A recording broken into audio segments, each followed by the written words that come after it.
हम काइंडली ये मेंशन कर दें कि वॉइस क्लियर है और इसके अलावा स्क्रीन शेयरिंग हो रही है प्रॉपरली। बेटा वॉइस एंड स्क्रीन दोनों चीजें क्लियर है? आपको आवाज आ रही है? वरना आप आगे भी आ सकते हैं।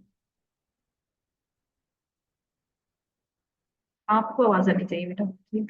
तो बेटा वॉइस एंड स्क्रीन दोनों चीजें क्लियर है? चलो बेटा स्टार्ट करते हैं। देखिए बेटा अभी तक जो हमारी डिस्कशन हुई है जिन टॉपिक्स पर, वो टॉपिक्स बेटा कौन कौन से हैं? अभी तक बेटा हम लोग एक तो डिस्कशन कर चुके हैं आईएएस 16 के ऊपर।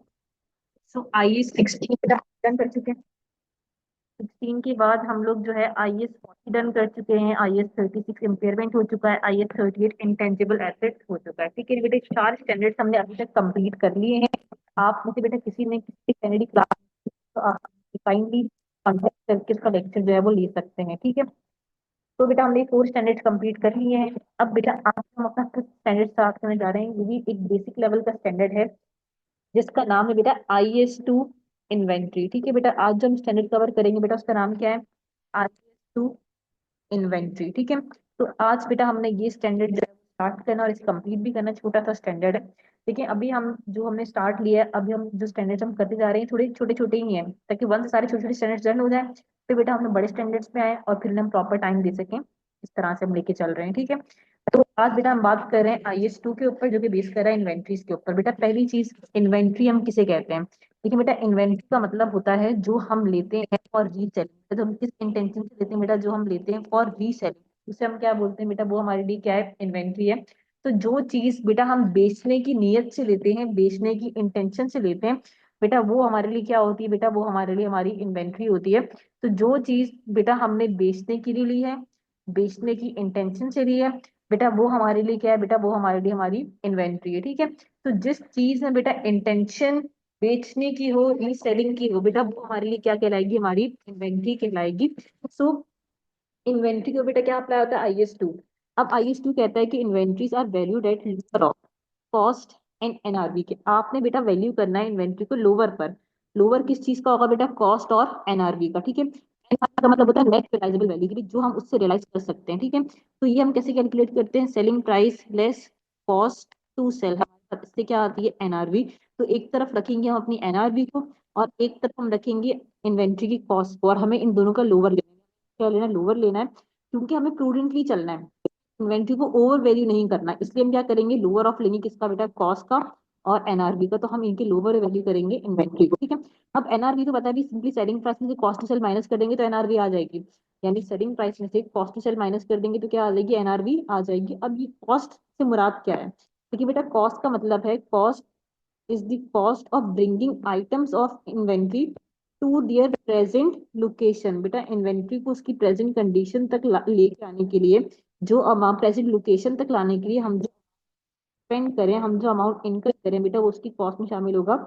Including cost of purchase and cost of conversion, उसे खरीदने की जो कॉस्ट थी वो भी उसी कॉस्ट में शामिल होगी।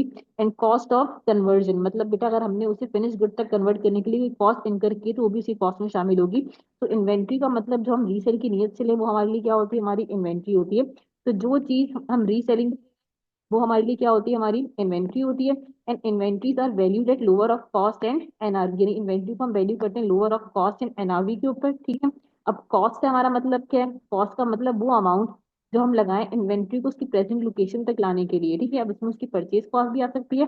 एंड कॉस्ट ऑफ कन्वर्जन के, जो हम कन्वर्जन के लिए कॉस्ट लगा रहे हैं, इसे कन्वर्ट करने के लिए from raw material to finish good जो हम कॉस्ट लगा रहे हैं, उसे हम बोलते हैं कॉस्ट ऑफ कन्वर्जन। तो बेटा वो भी इन्वेंट्री कॉस्ट में शामिल हो सकती है। ठीक है, तो एक तरफ हम रखते हैं इन्वेंट्री कॉस्ट को, एक तरफ हम रखते हैं NRV को, और हम उनकी लोअर वैल्यू करते हैं इन्वेंट्री को। ठीक है, अब cost of purchase comprises purchase price including including import duties, की अगर आपने इंपोर्ट की है इन्वेंट्री, उसके लिए कोई इम्पोर्ट ड्यूटीज पे की है, कोई ट्रांसपोर्टेशन कॉस्ट है, कोई हैंडलिंग कॉस्ट है, ये सब परचेज कॉस्ट में शामिल हो सकता है। बेटा ये थोड़ी सी एग्जांपल्स इंपॉर्टेंट इस तरह से हैं, क्वेश्चन आपके पास आता है कि भाई कौन सी कॉस्ट इन्वेंट्री कॉस्ट में शामिल होगी और कौन सी कॉस्ट शामिल नहीं होगी। ठीक है, तो cost of purchase and conversion cost, ये सब बेटा आ सकता है इन्वेंट्री कॉस्ट के अंदर। ठीक है, तो परचेज कॉस्ट का मतलब जो आपने उसको परचेज करने के लिए पे किया होगा, इसके अलावा आपने कोई इम्पोर्ट ड्यूटीज पे की है, कोई ट्रांसपोर्टेशन कॉस्ट पे की है, कोई हैंडलिंग कॉस्ट पे की है, तो वो सब चीजें जो है वो इन्वेंट्री कॉस्ट में शामिल होंगी। ठीक है, any other directly attributable cost less trade discount, कोई आपको डिस्काउंट वगैरह मिला हो तो वो क्या हो जाएगा, वो लेस हो जाएगा। ठीक है, तो कोई और भी डायरेक्टली एट्रीब्यूटेबल कॉस्ट नहीं, कि अगर आपने इसलिए और भी कोई कॉस्ट लगाई है इन्वेंट्री को ऑब्टेन करने के लिए, तो वो सब भी शामिल होगा। और कोई डिस्काउंट वगैरह है तो वो क्या हो जाएगा, इसमें से लेस हो जाएगा। ठीक है, कोई वही रिबेट्स डिस्काउंट इस तरह की चीजें, कोई आपको अगर कोई सब्सिडीज यानी कहीं कोई आपको कोई रिडक्शन मिली है अमाउंट में, तो ये सब चीजें क्या हो जाएंगी, लेस हो जाएंगी। ठीक है, so cost of conversion, cost which are specifically attributable to units of production, example direct labor। देखो आपने कोई डायरेक्ट लेबर की कॉस्ट, कोई डायरेक्ट एक्सपेंसेस की कॉस्ट, आपने वो कॉस्ट जो आपने इनकम की उसे कन्वर्ट करने के लिए इनटू फिनिश गुड, उसे हम बोलते हैं कॉस्ट ऑफ कन्वर्जन। उसे हम क्या बोलते हैं, कॉस्ट ऑफ कन्वर्जन। तो लेबर वगैरह की जो कॉस्ट आपने लगाई उसे कन्वर्ट करने के लिए इनटू फिनिश गुड, तो वो कॉस्ट ऑफ कन्वर्जन में शामिल है, वो हम बिल्कुल इंक्लूड कर सकते हैं। इसके अलावा प्रोडक्शन ओवरहेड्स, कौन से ओवरहेड देखें, प्रोडक्शन ओवरहेड्स। देखिए ओवरहेड्स कहते हैं इनडायरेक्ट कॉस्ट के सम को, आपने पढ़ा होगा F2 लेवल पे कि डायरेक्ट कॉस्ट होती है, कुछ इनडायरेक्ट कॉस्ट होती है। डायरेक्ट कॉस्ट का मतलब होता है जो स्पेसिफिकली आपकी किसी एक्टिविटी की वजह से अराइज हो रही है, तो वो कॉस्ट जो डायरेक्टली हमारी इन्वेंट्री की वजह से अराइज हो रही है, उसे हम डायरेक्ट कॉस्ट बोलते हैं। ठीक है, फिर ओवरहेड्स का मतलब होता है जो कुछ मतलब ओवरहेड्स हम कहते हैं इनडायरेक्ट कॉस्ट के सम को, तो जो सबकी वजह से मिलके, जो सबके वजह से मिलके अराइज हो रही होती है, उसे हम बोलते हैं ओवरहेड्स है। ठीक है, तो जो ओवरहेड्स यानी जो इनडायरेक्ट कॉस्ट है, वो जो प्रोडक्शन के ओवरहेड्स है, कहाँ के ओवरहेड्स है बेटा, प्रोडक्शन के, तो जो सिर्फ प्रोडक्शन डिपार्टमेंट के ओवरहेड्स हैं वो बेटा हम शामिल करते हैं। तो देखो बेटा ओवरहेड्स हम कहते हैं इनडायरेक्ट कॉस्ट के सम को, यानी ओवरहेड से मतलब क्या होता है, इनडायरेक्ट कॉस्ट। ओवरहेड से मतलब होता है इनडायरेक्ट कॉस्ट। ठीक है, तो इनडायरेक्ट कॉस्ट क्योंकि इनडायरेक्ट कॉस्ट जो है वो क्योंकि बहुत यानी सबकी वजह से अराइज हो रही है, सब पे स्प्रेड करनी होती है। तो जो ओवरहेड्स है ना, कौन से ओवरहेड्स हम लेंगे, जस्ट प्रोडक्शन वाले। अगर कोई एडमिन सेलिंग मार्केटिंग इस तरह के ओवरहेड्स गिवन तो वो हमने शामिल नहीं करने होते। ठीक है, तो जो प्रोडक्शन से रिगार्डिंग इनडायरेक्ट कॉस्ट है वो हम ले सकते हैं, नहीं प्रोडक्शन के ओवरहेड्स ले सकते हैं। ठीक है, जो बेस करेंगे किसके ऊपर, नॉर्मल लेवल ऑफ एक्टिविटी पे, नहीं जो आपकी नॉर्मल प्रोडक्शन लेवल पे बेस करेंगे। ठीक है, तो इन्वेंट्री कॉस्ट में परचेज कॉस्ट, जो भी इंपोर्ट ड्यूटीज हो, ट्रांसपोर्टेशन कॉस्ट, ये सब चीजें शामिल होंगी। कॉस्ट ऑफ कन्वर्जन के आपने से कन्वर्ट करने के लिए अगर कोई कॉस्ट लगाई है तो वो भी इसमें शामिल होंगी। ठीक है, अब उसमें ओवरहेड्स भी आ सकते हैं। ओवरहेड्स कौन से वाले आएंगे, सिर्फ प्रोडक्शन ओवरहेड, और किसे बेस कर रहे होंगे, आपकी नॉर्मल लेवल ऑफ प्रोडक्शन पे या नॉर्मल लेवल ऑफ एक्टिविटी पे बेस कर रहे होंगे। ठीक है, अदर ओवरहेड्स कोई ऐसी और भी कोई ओवरहेड्स जो आपने इनकर किए हो उसको अपने प्रेजेंट लोकेशन तक लाने के लिए वो भी शामिल होंगे, लेकिन वो सब प्रोडक्शन से रिलेटेबल होने चाहिए, नॉन प्रोडक्शन नहीं होंगे। The following cost should be excluded and charge as an expense of the period. ये जो बेटा लाइन से एग्जांपल्स लिखी हैं, ये इन्वेंट्री कॉस्ट में शामिल नहीं होंगी, नहीं बेटा ये एग्जांपल्स इन्वेंट्री कॉस्ट में शामिल नहीं होंगी। ठीक है, कोई एबनॉर्मल कॉस्ट है, मतलब कोई वेस्टेज, एबनॉर्मल वेस्ट है, मतलब कोई भी वेस्टेज यानी जो कोई एरर वगैरह किसी भी चीज हो रही है, तो एबनॉर्मल जो चीज है वो हम इन्वेंट्री कॉस्ट में शामिल नहीं करेंगे। स्टोरेज कॉस्ट, स्टोरेज कॉस्ट भी इन्वेंट्री कॉस्ट में शामिल नहीं होगी। ऐसी एडमिन ओवरहेड, ठीक है, ओवरहेड जो प्रोडक्शन के जस्ट वही आएंगे, एडमिन सेलिंग मार्केटिंग, जो प्रोडक्शन से रिलेट नहीं करे उस तरह के कोई भी ओवरहेड शामिल नहीं होंगे। ठीक है, और फिर सेलिंग कॉस्ट भी उसी कॉस्ट में शामिल नहीं होगी। ठीक है, तो सिंपली इन्वेंट्री कॉस्ट में क्या क्या आ सकता है, purchase cost plus conversion cost. Purchase cost का मतलब जो खरीदने के लिए लगाई जाए वो परचेज कॉस्ट में, कोई ट्रांसपोर्टेशन कॉस्ट, कोई हैंडलिंग कॉस्ट, वो सब चीजें शामिल होंगी। कोई डिस्काउंट वगैरह मिले, कोई रिबेट्स हैं तो वो सब माइनस हो जाएंगे। कॉस्ट ऑफ कन्वर्जन का मतलब कि आपने से रॉ मटेरियल से फिनिश गुड तक कन्वर्ट करने के लिए जो अमाउंट लगाया उसे हम बोलते हैं कॉस्ट ऑफ कन्वर्जन। ठीक है, कोई डायरेक्ट लेबर को अमाउंट पे किया है, कोई इस तरह की कोई कॉस्ट है, वो सब चीजें इसमें शामिल होंगी। ठीक है, ओवरहेड्स कौन से वाले लेंगे, जस्ट प्रोडक्शन वाले। कोई एडमिन सेलिंग मार्केटिंग इस तरह कोई भी नॉन प्रोडक्शन के ओवरहेड्स होंगे वो सब शामिल नहीं करेंगे। ठीक है, फिर यानी एबनॉर्मल वेस्टेजेस, यानी कोई वेस्टेज वाला एरर की कॉस्ट है वो सब शामिल नहीं करना, स्टोरेज कॉस्ट शामिल नहीं करनी, एडमिन वगैरह की ओवरहेड यानी नॉन प्रोडक्शन के ओवरहेड शामिल नहीं करने, सेलिंग कॉस्ट भी शामिल नहीं करनी। सिंपल है। एनआरबी क्या है, estimated selling price in the ordinary course of business, कि भाई आम हालात में जो चीज जितने की बिकने की है वो, और उसमें से माइनस कर देंगे भी कि कॉस्ट ऑफ कंप्लीशन है या कोई एस्टिमेटेड कॉस्ट हमें लगानी पड़ेगी बेचने के लिए, तो उसके बाद हमारे पास क्या आएगी, एनआरवी। तो एक तरफ हम क्या रखते हैं, एक तरफ हम रखते हैं एनआरवी को, एक तरफ रखते हैं हम कॉस्ट को लोअर ऑफ देम वैल्यू करते हैं, कि हमारी इन्वेंट्री ओवर स्टेट है। ठीक है, फिर IS2 deals with three methods of arriving at cost. Actual unit cost की जो कॉस्ट आपने डायरेक्टली लगाई है उसको मतलब जैसे आपने ऊपर देखा ना, वो सब चीजों को मिला के परचेज कॉस्ट और कन्वर्जन कॉस्ट, एक तो वो एक्चुअल यूनिट कॉस्ट कहलाएगी। इसके अलावा फीफो मेथड भी हम यूज कर सकते हैं। फीफो मेथड का मतलब क्या है, फर्स्ट इन फर्स्ट आउट, की जिस ऑर्डर में परचेजिंग की उसी ऑर्डर में इशू करना, उसी वैल्यूएशन करना, फीफो मेथड भी यूज कर सकते हैं। और एक कौन सा है बेटा, वेटेड एवरेज कॉस्ट मेथड यानी एप्को मेथड भी हम यूज कर सकते हैं। ठीक है, तो सिंपली आप ये देखेंगे हमारे पास जो है फीफो मेथड यूज कर सकते हैं, एप्को मेथड यूज कर सकते हैं, लीफो यूज नहीं कर सकती। याद रखना है बेटा, LIFO method is not allowed in financial accounting, यानी IS2 में लीफो मेथड एप्लीकेबल नहीं है। IS2 में जो है लीफो मेथड यूज नहीं होता, ये याद रखना है बेटा, लीफो मेथड एप्लीकेबल नहीं है। फीफो और एफओ मेथड यूज कर सकते हैं, ठीक है। तो disclosure requirement, the main disclosure requirement of IS2, यानी आपने देखिए हमें ना अपने अकाउंट्स में कुछ डिस्क्लोजर भी देने होते हैं चीजों से रिगार्डिंग, तो IS2 यानी इन्वेंट्री से रिगार्डिंग क्या क्या हमें जो है वो डिस्क्लोजर देने होते होंगे। तो भी जो अकाउंटिंग पॉलिसीज है हमारी, कि हम कौन सा मेथड यूज करते हैं, फीफो मेथड है और इस तरह की बेटा चीजें की पॉलिसीज वगैरह हमें यूज करनी है। फिर हमने कैसे जो है उसकी हम कितने पे इन्वेंट्री को दिखा रहे हैं, उसकी NRV कितनी थी, फिर कितना अमाउंट है ऐसा इन्वेंट्री से रिगार्डिंग एक्सपेंस आउट किया हुआ है, सही है। तो इस तरह बेसिक इन्फॉर्मेशन है वो सब चीजें हमें डिस्क्लोज करनी पड़ती हैं, कि हम क्या पॉलिसी यूज कर रहे हैं, हमने किस तरह से कॉस्ट कैलकुलेशन की है, कितने पे हम दिखा रहे हैं कैरिंग अमाउंट क्या है, उसकी एनआर कितना अमाउंट रिगार्डिंग टू इन्वेंट्री हमने एक्सपेंस किया हुआ है। तो इस तरह की चीजें हमें डिस्क्लोज करनी है, ठीक है। तो ये तो क्लियर है। तो IS2 इन्वेंट्री पर बेस कर रहा है, छोटा सा स्टैंडर्ड, ठीक है। पहली चीज इन्वेंट्री क्या है, जो हम रीसेलिंग की नीयत से लें वो हमारे लिए क्या है, हमारी इन्वेंट्री है, ठीक है। Inventory should be valued at lower of cost and NRV। NRV का मतलब जो हम रियलाइज कर सकते हैं amount, that is net realisable value, कैसे आती है, selling price less cost to sell, इससे हमारे पास क्या आती है, NRV, ठीक है। फिर कॉस्ट का मतलब क्या है, वो अमाउंट जब इनकर करें इन्वेंट्री को उसकी प्रेजेंट लोकेशन तक लाने के लिए, ठीक है। अब उसमें उसकी परचेज कॉस्ट, कन्वर्जन कॉस्ट शामिल हो सकती है। परचेज कॉस्ट का मतलब जो हमने उससे खरीदने के लिए इनकर की हो, इसमें जो हमने अमाउंट पे किया वो भी शामिल होगा, कोई ड्यूटीज वगैरह है वो भी शामिल होंगे, कोई डिस्काउंट्स हैं तो वो शामिल हो जाएंगे। कन्वर्जन कॉस्ट जो हमने इनकर किए उसे कन्वर्ट करने के लिए इनटू फिनिश्ड गुड्स या इनटू तैयार गुड्स, यानी तो एक तैयार गुड्स तक कन्वर्ट करने के लिए जो आपने अमाउंट लगाया हो, उसमें डायरेक्ट लेबर वगैरह जिन जिन डायरेक्ट कॉस्ट वो भी शामिल हो सकती है, ओवर रेट्स आ सकते हैं, लेकिन कौन से वाले सिर्फ जो प्रोडक्शन पे बेस कर रहे हैं और नॉर्मल एक्टिविटी लेवल पे बेस कर रहे हैं।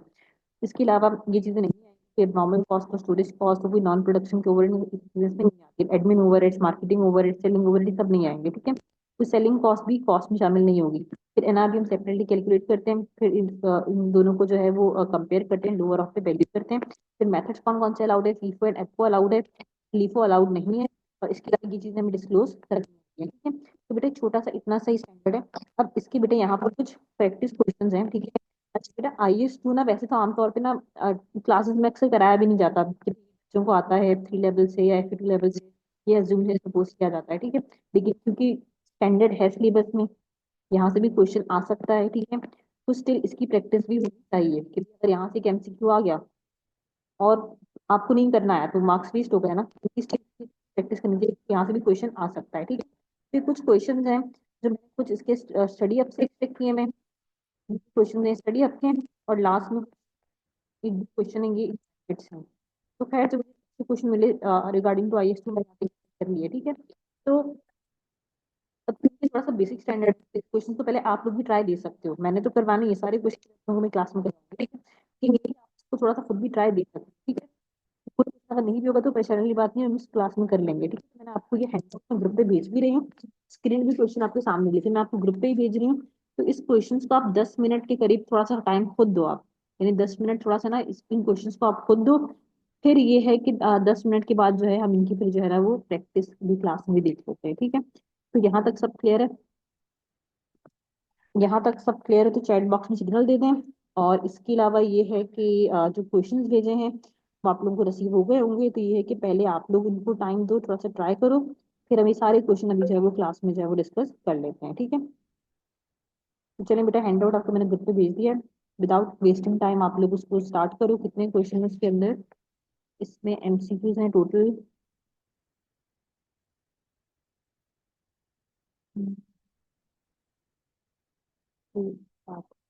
टोटल 7 MCQs हैं। रिबेट्स भी जो है ना रिडक्शन होती है, कि आप रिबेट्स में ये होता है कि अगर आपने कुछ सर्टेन अमाउंट एक सर्टेन लिमिट तक की ट्रांजेक्शन की तो उसके बाद कुछ रिडक्शन वगैरह जो मिल जाती है, कि अगर आपने इतने की ट्रांजेक्शन कर ली तो इतना आपको हमने वो ऑफ कर दिया, तो वो डिस्काउंट्स किसमें ही आता है एक तरह से, ठीक है।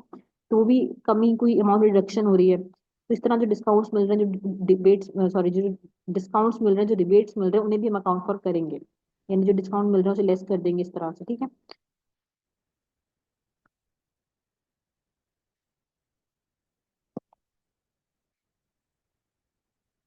मैं चेक कर लेती हूँ बेटा वॉइस का जो इशू है, बाकी इसके अलावा आसिम, हमजा, आप लोग ही बेटा जवाब दें, यहाँ तक सब चीजें क्लियर है। अनम, अफान, बेटा सब लोग एक दफा यहाँ तक सब चीजें क्लियर है, मेक श्योर कर दो।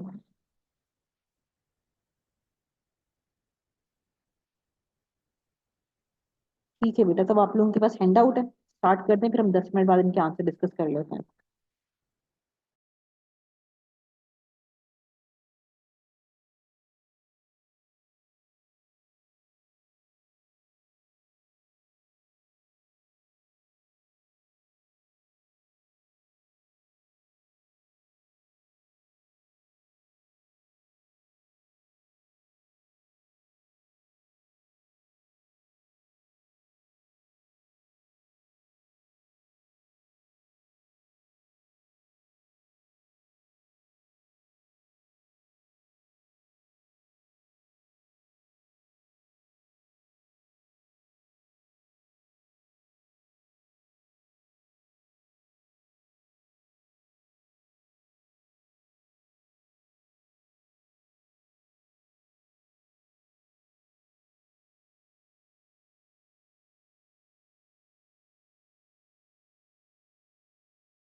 क्या क्वेश्चंस कर लिए आप लोगों ने? कर लिया डिस्कशन के आंसर?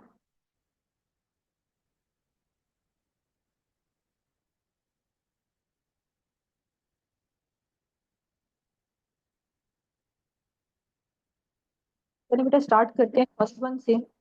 इसमें कह रहे हैं eight 30 September 2000 closing inventory of company has been incorrectly stated at 386,400। कह रहे हैं इनका क्लोजिंग स्टॉक बेटा कितने वैल्यू हुआ है? 386,400 पर, ये इनकरेक्टली स्टेटेड मतलब इसमें कोई मिस्टेक शामिल है। The following items were included in this total at cost। अब इसमें बेटे दो आइटम शामिल हैं और लिखा हुआ है एट कॉस्ट शामिल है, ठीक है। अब फर्स्ट वन देखें, 1000 आइटम्स विच हैड कॉस्ट 18। कि 1000 आइटम्स जिनकी कॉस्ट क्या थी बेटा? 18 थी, 18 each। These items were all sold in October 2000 X1 for 15 each। ठीक है, आपको ऊपर एक अमाउंट गिवन है जिसमें ये आइटम शामिल है और नेट कॉस्ट शामिल है, ठीक है। अब ये 1000 आइटम्स की बात करें जिनकी कॉस्ट 18 थी, सही है। अच्छा, ऊपर कॉस्ट पे इंक्लूडेड यानी 18 पे इंक्लूड है, जबकि items are all sold in October 2000 X1 for 15 each. बेटा कितने बिके? 15 ईच में। And company incurred 800 of cost to sell the goods. 800 की बेटा कॉस्ट भी लगी है टू सेल द गुड्स, ठीक है। अब कॉस्ट 18 थी और बिका है 15 में, सेलिंग प्राइस है 15 और कॉस्ट टू सेल 800 आई है, तो लोअर ऑफ पे वैल्यू होना चाहिए था। तो एट 18 वैल्यू होना चाहिए था या 15 पे? किसे वैल्यू होना चाहिए था? 15 पे। तो यहाँ पर एडजस्टमेंट की नीड है क्योंकि हमने ऊपर जो वैल्यू किया है वो तो कॉस्ट पे किया हुआ है, तो यहाँ पर हमें एडजस्टमेंट करने की जरूरत है इस वाले इस आइटम से, ठीक है। फिर जो 5 आइटम्स हैं वो परचेज किए गए थे फॉर 100 ईच। कब परचेज किए थे? 8 ईयर्स अगो। तो 100 ईच में किए तो ये कॉस्ट हो गई थी, ठीक है। ये 5 आइटम्स हो गई कितनी है? 100 ईच। ये सोल्ड हुए हैं अक्टूबर X1 में और कितने के हुए हैं? 1000 each net of selling expense, ठीक है। तो 1000 ईच में सेल हुए हैं और नेट ऑफ सेलिंग एक्सपेंस मतलब एनआरवी करा 1000 है, तो लोअर ऑफ पे यानी 100 पे अगर वैल्यू होना चाहिए तो ऑलरेडी कॉस्ट पर ही वैल्यूड है ना, ऑलरेडी 100 पर ही वैल्यूड है, तो कोई एडजस्टमेंट की नीड है इनसे रिगार्डिंग। मतलब ये जो 5 आइटम्स हैं ये 8 ईयर्स अगो 100 के परचेज किए तो कॉस्ट 100 थी, सेल 1000 ईच में नेट ऑफ सेलिंग एक्सपेंस, तो ये एनआरवी हो गई। तो लोअर ऑफ की वैल्यू होनी चाहिए थी इन्हें कॉस्ट पे, तो ऊपर कॉस्ट पर ही तो शामिल है, तो इनसे रिगार्डिंग क्या कोई एडजस्टमेंट की जरूरत है? सेकंड वाले जो हमारे सामने जो आइटम्स गिवन है क्या इनसे रिगार्डिंग कोई एडजस्टमेंट की जरूरत है या नहीं है? मेंशन कर दे बेटा चैट बॉक्स में, क्या इनसे रिगार्डिंग कोई एडजस्टमेंट करने की जरूरत है? बेटा इनसे रिगार्डिंग कोई एडजस्टमेंट की जरूरत नहीं है क्योंकि हमने ये परचेज किए थे बेटा कितने में? ये हमने परचेज किए थे 100 में और किए थे 8 ईयर्स अगो, तो ये कॉस्ट इसकी 100 है। और ऊपर कह रहे हैं कि जो ऊपर शामिल है इस वैल्यू के अंदर वो कॉस्ट पर ही शामिल है यानी 100 पर ही शामिल है, तो ऑलरेडी लोअर पर ही शामिल है, तो इनसे रिगार्डिंग कोई काउंटिंग करने की जरूरत नहीं है। तो एडजस्टमेंट होगी बस सिर्फ और सिर्फ ये वाला आइटम से रिगार्डिंग। तो इनमें मसला क्या हुआ था कि 1000 आइटम जिनकी कॉस्ट 18 थी, हमने वो 18 पे रिकॉर्ड किए हुए यानी कॉस्ट पे रिकॉर्ड किए हैं, जिनकी बिकी कितने पे? 15 पे। तो लोअर ऑफ के अकॉर्डिंगली तो फिर इसको 15 के अकॉर्डिंगली होना चाहिए था, तो इसके रिगार्डिंग बेटा एडजस्टमेंट की जरूरत है। तो आप ये देखो बेटा कि 1000 आइटम्स हैं, हमने 18 पे रिकॉर्ड किए हैं जबकि होने चाहिए 15 पे, तो इसका मतलब पर आइटम के पीछे जो एडजस्टमेंट करनी है वो $3 करनी है। तो 3 की एडजस्टमेंट करनी है बेटा सिंगल आइटम से रिगार्डिंग, तो इंटू 1000 यूनिट्स कितना हो जाएगी? 3000। तो हमने 18 पे लिखा हुआ है जबकि 15 के अकॉर्डिंगली होना चाहिए था, तो ये 3000 से ओवर स्टेट हुआ हुआ है, तो ये अमाउंट एडजस्ट करेंगे, ऊपर में से ये अमाउंट एडजस्ट करेंगे, माइनस करेंगे। और इसके अलावा बेटा सेलिंग कॉस्ट कितनी आई थी? 800, वो भी एडजस्ट करेंगे। इसका मतलब ये 386,400 में से हमें जो अमाउंट एडजस्ट करने की जरूरत है, तो वो कितना करने की हमें जरूरत है? वो है 3000 ये और 800 ये। तो 386,400 माइनस 800 कितना आ जाएगा? ये 382,600। ये बेटा करेक्ट अमाउंट है, बेटा ये क्या है? ये करेक्ट अमाउंट है इन्वेंट्री का। दोबारा देख ले बेटा, आपसे कह रहे थे कि इन स्टॉक है 386,400 का जो कि इनकरेक्टली स्टेटेड, मतलब इसमें कोई ना कोई मसला, कोई कैलकुलेशन एरर, कोई ना कोई एडजस्टमेंट की जरूरत है, ये इनकरेक्ट है। फिर कह रहे हैं इसमें ये आइटम शामिल शामिल है एट कॉस्ट, कॉस्ट पर शामिल है, ठीक है। अब जो 1000 आइटम्स की बात की उनकी कॉस्ट 18 थी, इसका मतलब ये 18 पर शामिल है, जबकि वो कितने के बिके हैं? 15 ईच में, तो सेलिंग प्राइस 15 हुई और इसके अलावा कुछ सेलिंग कॉस्ट भी आई है। तो अगर हम बात करते हैं लोअर ऑफ की, तो लोअर ऑफ के अकॉर्डिंगली तो 18 पर नहीं होने चाहिए थे, जबकि 18 पर ये शामिल है। ठीक है, तो इसका मतलब ये वाले आइटम से रिगार्डिंग में एडजस्टमेंट करनी चाहिए कि हर यूनिट जो 18 पर वैल्यू है 15 के हिसाब से होना चाहिए था। तो इसका मतलब 1000 यूनिट्स पर 3 के हिसाब से 3000 की चीज ओवर स्टेट हुई है। मतलब 15 की जगह 18 पर है वैल्यूड है, तो 3 रुपए एक यूनिट के पीछे, और कितने यूनिट है 1000। इसका मतलब 3000 से ये चीज ओवर स्टेट है, तो वो एडजस्ट करनी थी क्योंकि हमें लोअर ऑफ पे दिखाना होता है। दूसरी चीज 800 की कॉस्ट टू सेल भी अराइज हुई है, तो ये भी माइनस करेंगे। कॉस्ट टू सेल पे हम जब अगर एनआरवी भी दिखा रहे हैं तो एनआरवी में तो कॉस्ट माइनस होती है। तो ये 800 भी एडजस्ट एडजस्ट की कितना हो गया, 382 600। तो ये आंसर भी है। और ये जो 5 आइटम्स थे ये परचेज हुए थे 8 years अगो एट कॉस्ट, और ऊपर कॉस्ट पर ही शामिल है, तो 100 पर शामिल है। अब वो बिके 1000 ईच में नेट ऑफ सेलिंग एक्सपेंस, तो ये इसकी एनआरवी है। तो लोअर ऑफ के अकॉर्डिंग 100 पे होना चाहिए, 100 पर ही। इसका मतलब इनसे रिगार्डिंग कोई एडजस्टमेंट नहीं होती। तो इसका मतलब जो एडजस्टमेंट थी वो सिर्फ और सिर्फ ऊपर वाले आइटम से रिगार्डिंग थी, और वो करने के बाद जो आंसर आ रहा है वो कितना आ रहा है, 382 600। ठीक है, पहला क्वेश्चन बेटा क्लियर। ये पहला क्वेश्चन क्लियर है, इसमें कोई मसला तो नहीं है। तो आंसर कितना बन रहा है बेटा इसका, 382,600। सही है। अब moving to the next question, इसमें कह रहे हैं the amount of inventory for the financial statements of Q for the year ended 31st December X1 was based on inventory count on 4 January X2। बेटा इन्वेंट्री काउंट कब हुआ, 4 January X2 को, which was measured at 836,200 between 31st December and 4th January 2000 X following transactions were recorded। बेटा इस तरह के question आपके exam kit में भी हुआ करते थे कि भाई इन्वेंट्री काउंट होना था 31st दिसंबर पे, हुआ है 4 जनवरी में, 4 दिन बाद हुआ है, 4 दिन बाद हुआ है। तो आपसे वो पूछेंगे कि बता दें 31st दिसंबर को स्टॉक कितने का था, 31st दिसंबर को स्टॉक कितने का था वो पूछ रहे हैं अगर, तो सिंपली 31st दिसंबर और 4 जनवरी, क्योंकि इन्वेंट्री काउंट हुआ 4 जनवरी को है। अब पूछ रहे हैं आपसे 4 दिन पुराना स्टॉक की, 4 दिन पहले के स्टॉक की वैल्यू बता दो। सिंपली जो इवेंट इन 4 दिनों में हुए हैं, अगर हम उनका इफेक्ट रिमूव कर देंगे तो हम 4 दिन पहले वाले स्टॉक पे आ जाएंगे। ठीक है, तो हमारे पास स्टॉक गिवन है वो कब का है, वो है 4 जनवरी का। कितने का है, 836,200 का। इस 836,200 के स्टॉक में, इस 836,200 के स्टॉक में, ये स्टॉक कब का है बेटा, 4 जनवरी का है। तो इसमें से जब हम माइनस कर देंगे इन 4 दिन में होने वाले इवेंट्स, तो हम पहुंच जाएंगे 31st दिसंबर के स्टॉक पे। ठीक है, तो पहला इवेंट क्या हुआ इन 4 दिनों में, पहला इवेंट क्या हुआ है कि गुड्स परचेज की गई हैं 8600 की। तो अगर गुड्स परचेज किए इन 4 दिनों में, हमें 4 दिन पहले जाना है, तो 4 दिन पहले पे जाने के लिए गुड्स का जो अमाउंट है 8600 ऐड होना चाहिए, लेस होना चाहिए। बेटा ये गुड्स परचेज हुई है between 31st December and 4th जनवरी, इन 4 दिनों के बीच में गुड्स परचेज हुई हैं। तो अगर हमें 4 दिन पुराने, 4 दिन पहले वाले स्टॉक पे जाना है, तो ये जो परचेज किया हुआ स्टॉक, इसको क्या कर देंगे, इसको बेटा हम क्या कर देंगे, इसको इसमें से सब। हेलो,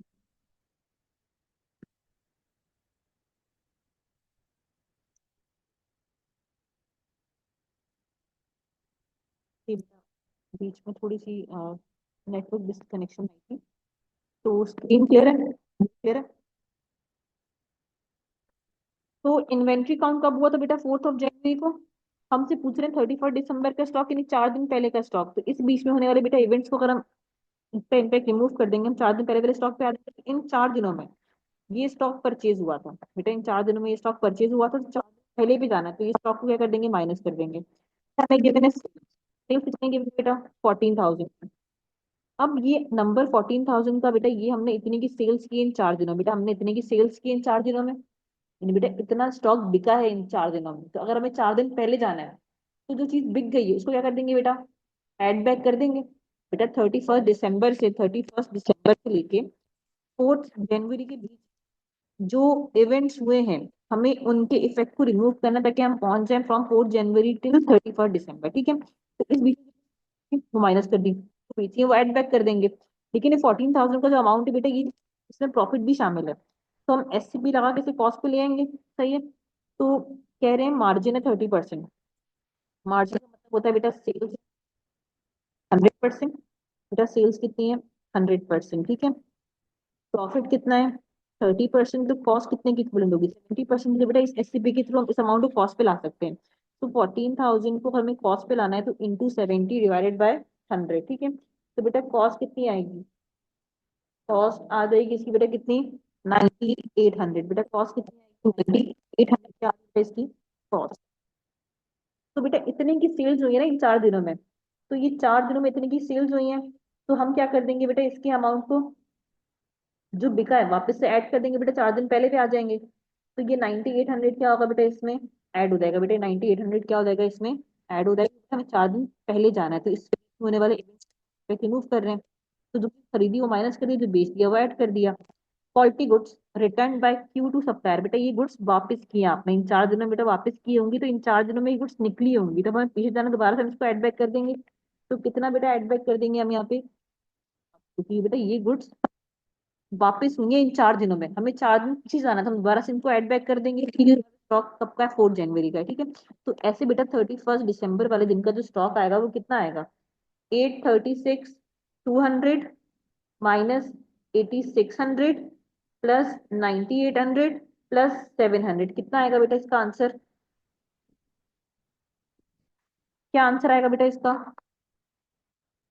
838,100। सही है। तो बेटा ये चीज क्लियर है कि हमारे पास स्टॉक गिवन है 4 जनवरी का, और जाना कब है, 31 दिसंबर पे जाना है, 4 दिन पीछे जाना है। तो बेटा इस बीच में जो इवेंट्स हुए हैं उसका इम्पैक्ट हम रिमूव कर देते हैं।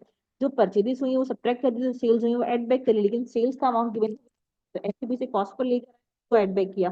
जो रिटर्न हुई है बेटा इन दिनों में, तो इसको भी दोबारा शामिल करके हम 4 दिन पीछे पहुंच जाएंगे। तो इस तरह मेरा स्टॉक 831, सॉरी 838,100, ठीक है। तो बेटा ये क्वेश्चन क्लियर है, तो बनना तो नहीं है बेटा। हमने गुड्स रिटर्न किए सप्लायर को, तो इस बीच में माइनस हुई होंगी ये गुड्स, तो हमें पीछे जाना, दोबारा से हम शामिल कर देंगे, क्योंकि हम 4 जनवरी से 31 दिसंबर पे जा रहे हैं, तो इस बीच में हमने रिटर्न की, इस बीच में माइनस हुई होंगी, तो 4 दिन पहले का स्टॉक तो इसलिए ऐड किया। सही है। तो बेटा ये क्वेश्चन क्लियर है, मूव कर सकते हैं टुवर्ड नेक्स्ट क्वेश्चन। अब विथ ट्रू फॉल्स है कि IS2 inventories define the extent to which overheads are included in the cost of inventories of finished goods.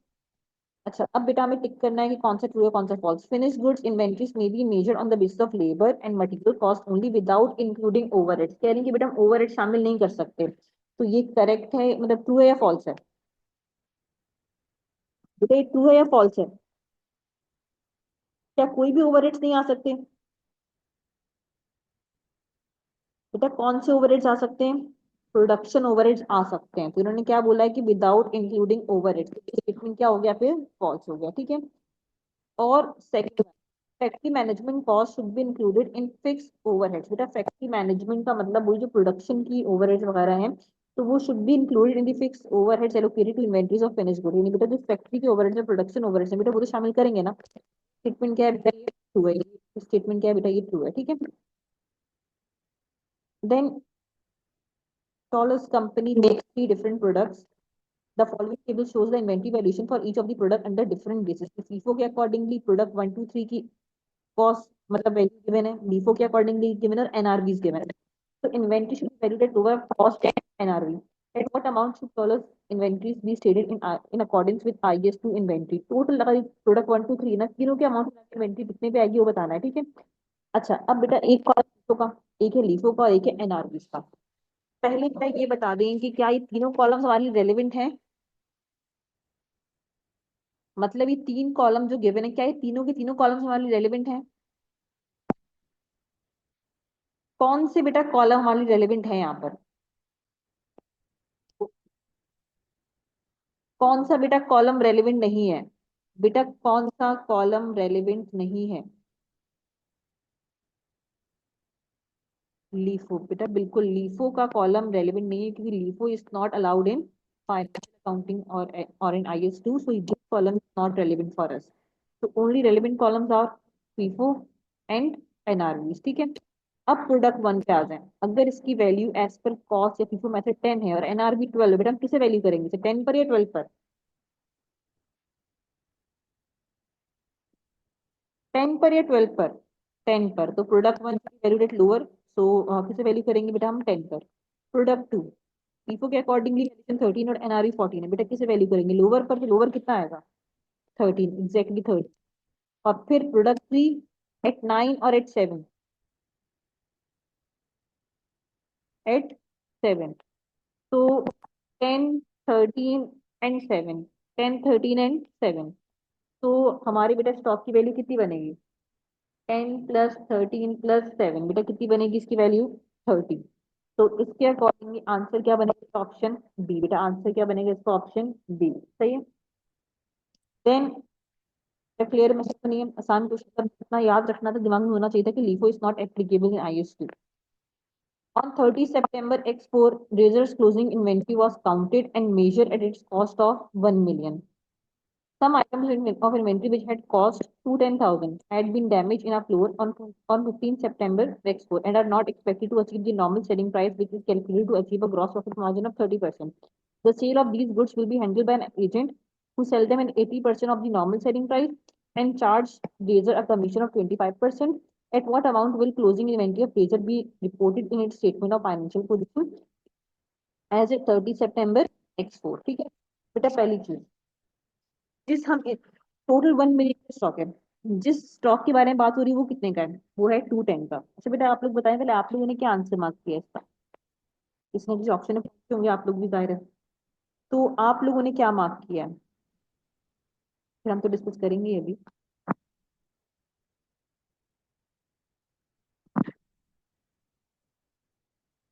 अगर किसी ने ट्राई किया हुआ है तो क्या आंसर मार्क किया था इसका?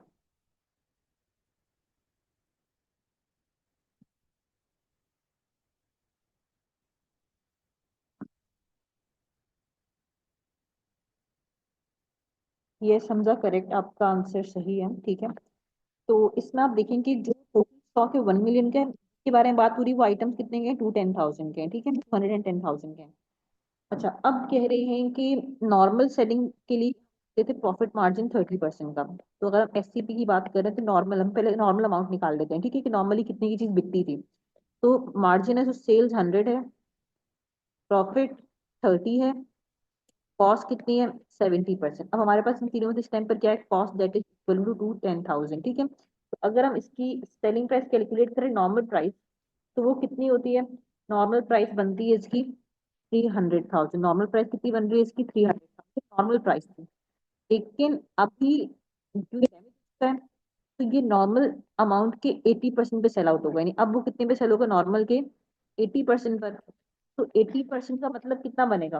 300 इंटू 80%, कितना बनेगा इसका? 240,000 पर बिकेगा। ठीक है, लेकिन कमीशन देना पड़ता है कितना? 25% का। तो इसे हम बोलेंगे कॉस्ट टू सेल। इसे हम क्या बोलेंगे? Cost to sell. ठीक है, तो इसे हम बोलेंगे कॉस्ट टू सेल। तो कॉस्ट टू सेल आएगी, जितने का बिक रहा है उसका 25%। तो ये कितना बनेगा? ये बनेगा 60,000। बेटा कितना बनेगा? 60,000। तो हम इसे नेट रियलाइज कितना कर पाएंगे? 240 लेस 60, कितना रियलाइज कर लेंगे इससे हम? 240 लेस 60, कितना रियलाइज करेंगे हम इससे? 180।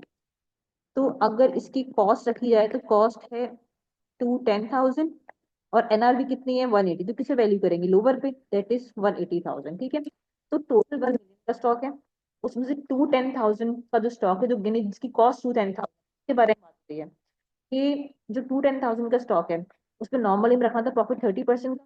तो नॉर्मल अगर हम बात करें तो मार्जिन 30%, तो सेल्स 100% हो जाएगी और कॉस्ट 70%। तो नॉर्मली कितने का बिकना था? 300,000 का। तो ये इसकी नॉर्मल प्राइस थी। ये क्या थी? इसकी नॉर्मल प्राइस थी।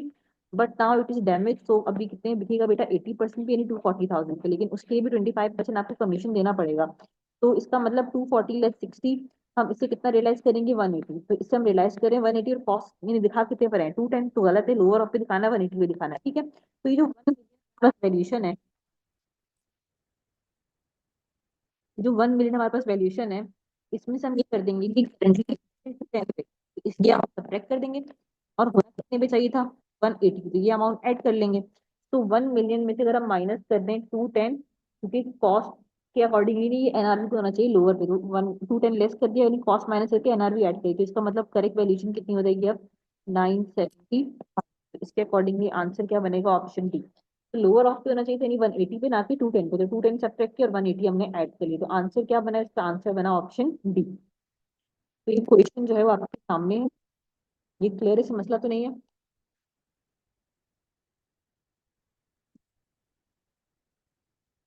सही है बेटा। चलिए अब next question. IS2 inventory specifies expenses that should be included in a year in inventory value which three of the expenditure below are allowable by IS2? बेटा 210 हम 210 को सब्ट्रैक्ट किया है, 210 हम सब्ट्रैक्ट किया है, 210 पे करंटली वैल्यूड है तो उसमें 1 मिलियन में 210 शामिल है, जबकि होना चाहिए 180 पे, तो उसने 210 सब्ट्रैक्ट करके 180 ऐड कर दिया, तो लोअर 180 ऐड किया ना, तो करंटली 210 पे शामिल है, जो होना चाहिए था लोअर पे 180 पे, तो 210 निकाल के 180 ऐड कर दिया। अब ये बताएं कि आईएस टू के अकॉर्डिंग कौन से एक्सपेंसेस शामिल हो सकते हैं इन्वेंट्री कॉस्ट में। तो बेटा कुछ तीन ऊपर मैंने लिखा है कि तीन आपको सेलेक्ट करने हैं, तो तीन आपको कौन से लगते हैं कि शामिल होंगे।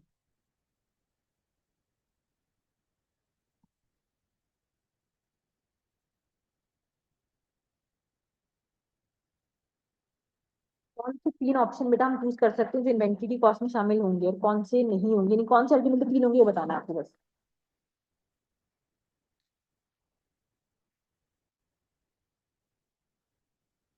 बेटा मार्केटिंग एंड सेलिंग ओवरहेड्स, कौन से ओवरहेड्स, प्रोडक्शन या नॉन प्रोडक्शन, तो क्या नॉन प्रोडक्शन ओवरहेड शामिल होंगे, नहीं होंगे बेटा, तो ये शामिल नहीं होगा, ठीक है। ये कौन से ओवरहेड है बेटा, प्रोडक्शन ओवरहेड शामिल हो सकते हैं। जनरल मैनेजमेंट ओवरहेड्स बेटा, management overheads, marketing overhead, selling overhead इस तरह की शामिल नहीं होंगी, ठीक है। फैक्ट्री मैनेजमेंट ओवरहेड्स मतलब बेटा वही प्रोडक्शन ओवरहेड्स, तो ये शामिल होंगे, yes. Cost of delivering raw material to the factory बेटा वही ट्रांसपोर्टेशन कॉस्ट वगैरह भी शामिल होती है, तो ये भी होंगे। बाकी एबनॉर्मल कॉस्ट, ये एबनॉर्मल इंक्रीज इन ओवरहेड वगैरह ये सब के भी शामिल नहीं होंगी, ठीक है। तो आंसर क्या है इसका, बी सही है।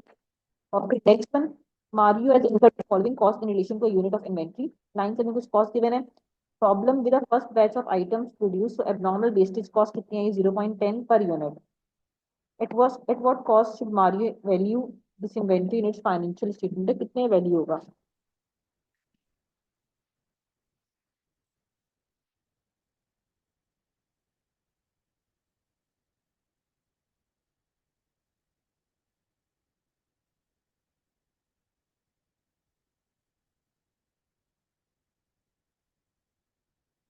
क्या क्या चीजें बेटा शामिल होंगी, इस हिसाब से कॉस्ट क्या बनेगी।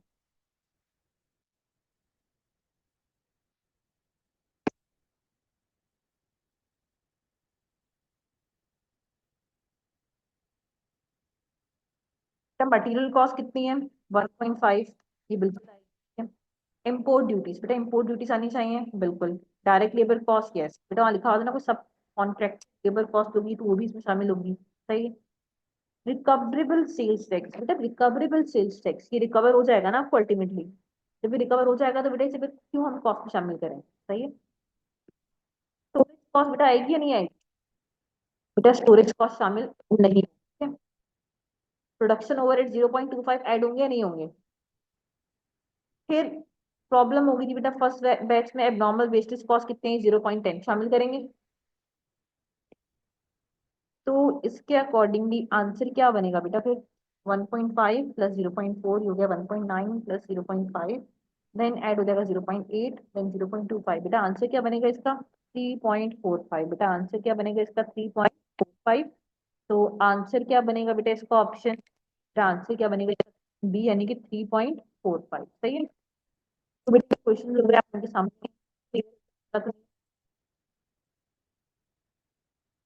तो बेटा आई एस टू यहाँ पर एंड हो गया, ठीक है। तो आई एस टू बेटा होता है, अब नेक्स्ट वन स्टार्ट करें बेटा, उसका नाम है आई S 37, provisions, contingent liabilities and contingent assets, ठीक है बेटा ये हम स्टैंडर्ड स्टार्ट कर रहे हैं। अभी थोड़ा टाइम है यहाँ पे सब कह रहे हैं आई एस टू में मसला तो नहीं है,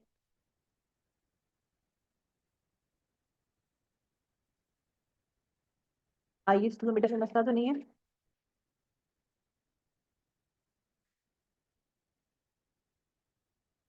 बेटा स्टार्ट कर सकते हैं I S 37, I S two clear है।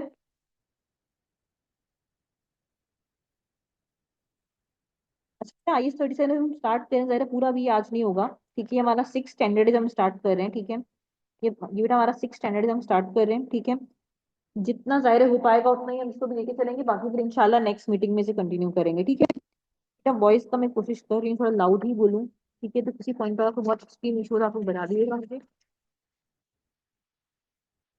IS 37 provisions, contingent liabilities and contingent asset, ये बेटा स्टैंडर्ड का पूरा नाम है, ठीक है। पहले बेटा आज हम जो बात करें ना वो जस्ट प्रोविजन के ऊपर होगी। प्रोविजन बेसिकली हम किसे कहते हैं, यानी बेटा प्रोविजन बेसिकली क्या है, बेटा हम आज बात किसके ऊपर करेंगे, प्रोविजन के ऊपर।